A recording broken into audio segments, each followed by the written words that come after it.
Napakaraming mapipili ang Panginoon sa araw na ito Ako po ang napiling MC.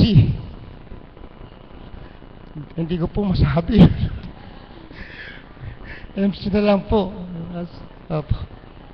Nabubulol po ako pagka yung siplitetir po. Ako po galak na galak at tuwan-tuwa sa Panginoon dahil sa di ko po inaasahan. Yun nga po ang gusto ko talaga pong gusto ko yung makapaglingkod sa Kanya Kagaya nga po kahapon nagtanong po ako sa isang caps. Sabi ko, paano ba ako kung masasama sa vigil? Kasi ako gustong gusto kong matin sa vigil, kaya lang di ko alam kung kanino ko sasama. Sabi po niya, kaya mo ba ka magpuyat? Sabi ko, kung di naman ka ako magdamag, baka kaya ko naman. Anong oras ba ka umpisa? Anong oras baka ako umpisa? Sabi po niya, 9 to 12. Sabi ko, siguro kaya ko yun. Walang posible sa Panginoon pag talagang pinayagan niya ako. Ngayon, sabi niya, idulog ko kay Apo para sigurado. Kaya dudulog ako kay Apo para masama ako sa vigil. Wala pong binigay sa akin papel yung kapatid natin. Mamimili po ako sa inyo. Kung ano po, sino po yung mapili ng Panginoon, pasalamat po kayo. Pipiliin ko po sa umagang ito ang kapatid nating kayo po.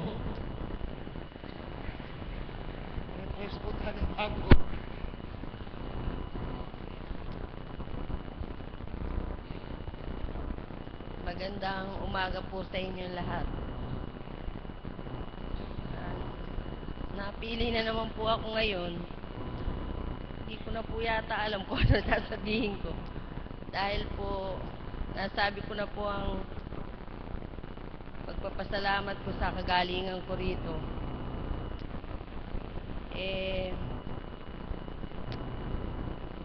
Maraming salamat na lang po sa lahat sa inyo. Wala na po akong alam sabihin.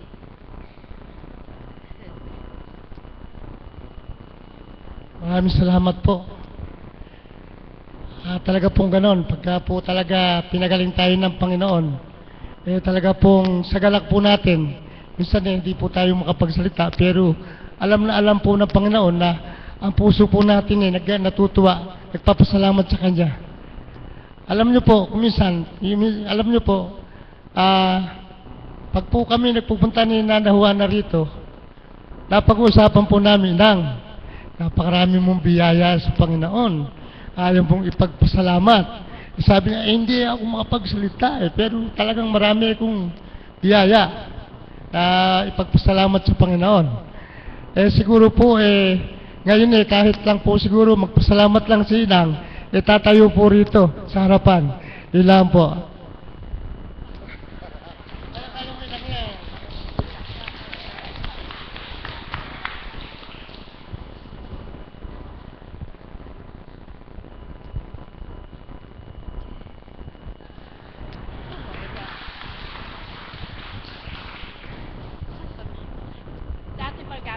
Magagamot ako nung bago mo Pasko. Dinug ka po sabi na daw ng ano ba yun? Daong ba pa 3 saka siyam na kutsarang tubig saka pamatak niya yung lagay ko. Ngayon wala na, magaling na saka isa pa itong breast sabi ng doktor, hindi na makuha sa gamot yan, malaki na sabi niya. Ngayon, 3 doktor pinunta ko. Yung malaki na, hindi na makuha sa gamot. Sabi niya, kung mo kung anak mo, hindi kita operahin, malaki na. Kasi laki na itlog ng manok, sabi niya. Hindi mo kaya mo, sabi niya. Hindi mo kaya mo, sabi niya. Ngayon, ginawa ko, 3 doktor, hindi ako pwedeng operahan, hindi makakaya, sabi niya.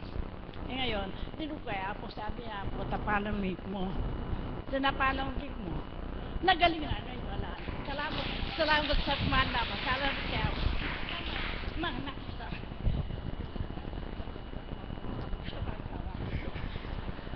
Alam niyo po, yan po ang boss ko ngayon. Ting mag-uusap po kami, sabi ko nga po sa kanya, bata pa lang ako nakikita ko na talaga ang sakripisyo nilang. Hindi lang po niya masabi, pero po talaga sa puso niya. Kaya sila pupunta rito, lagi siyang papasalamat sa Panginoon, sinasabi niya po sa akin. Kaya lang po, talagang di siya magkaroon ng lakas na loob, mga pagsalita. Kagaya ko rin po sinang na pinagpala po ngayon ng umaga nito ng Panginoon dahil ako po talagang hiyang-hiya po ako sa pagsalita rito dahil ngayon lang po talaga ako salita pero hindi ko po nahihiya na magsalita dito dahil yun po ang gusto ko talaga na maglingkod sa Kanya. Gagamit po ako ng Panginoon para makapagsalita dito. Kaya maraming salamat po, Divine Mercy. At si Inang maraming tumawag dito hindi po napagsalita.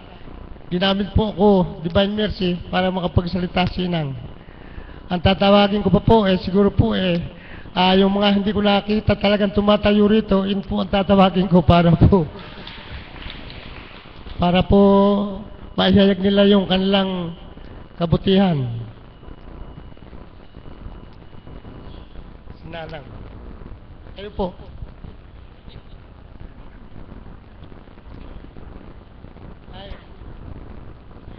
Pwede naman po marami lang po kayo. Sige po kayo nanang. Ikaw ka pa rin. Ayaw nyo.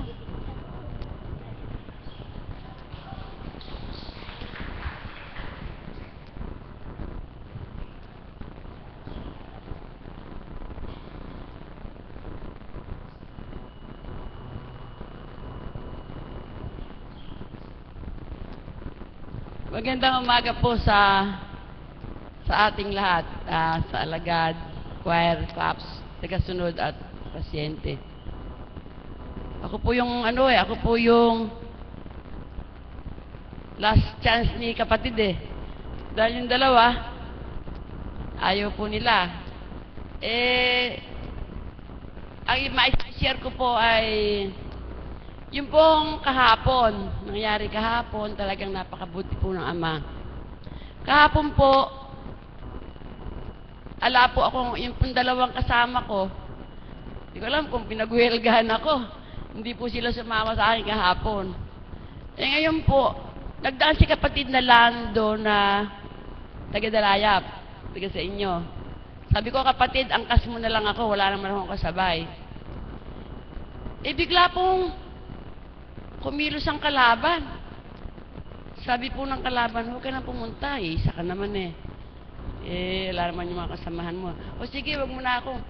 Kumbaga, sinabi ko na rin, o sige, hindi na ako angkas, hindi na ako sasama. Dahil nagdadalawang isip na nga po ako dahil nag-iisa nga ako, wala naman akong kasama. Naupo ako ulit sa tindahan. Sabi nung, parang nag-aabang pa rin ako ng makakasama. Parang ayoko na gusto kong magpunta. Then upo ako sa tindahan, nag-aabang pa din ako. Bigla pong may naghintong tricycle na hindi ko naman kakilala. Sabi niya sa akin, hindi ho ba't nagpupunta kayo sa Divine? Sabi ko, oo. Tara po, ihatid ko na kayo. Yan ang sabi sa akin. Ay, ayoko nga. Mamaya pa, singilin mo ako ng, isa lang ako singilin mo ako ng mahal. Dahil, yun nga pong isip ko, parang ayoko na. Masarap po kasi matulog kahapon. Makulimlim yung panahon sabi ng, ng mamaya pa ako, kumiling pa mamaya pa, singilin mo ako ng mahal. Sabi nga niyan, magkano ho ba kayo binabayad ninyo doon? Sinabi ko ho yung, hindi niya ako pag-i-interest ang ihatid. Sabi ko po 15. Sabi ko gano'n.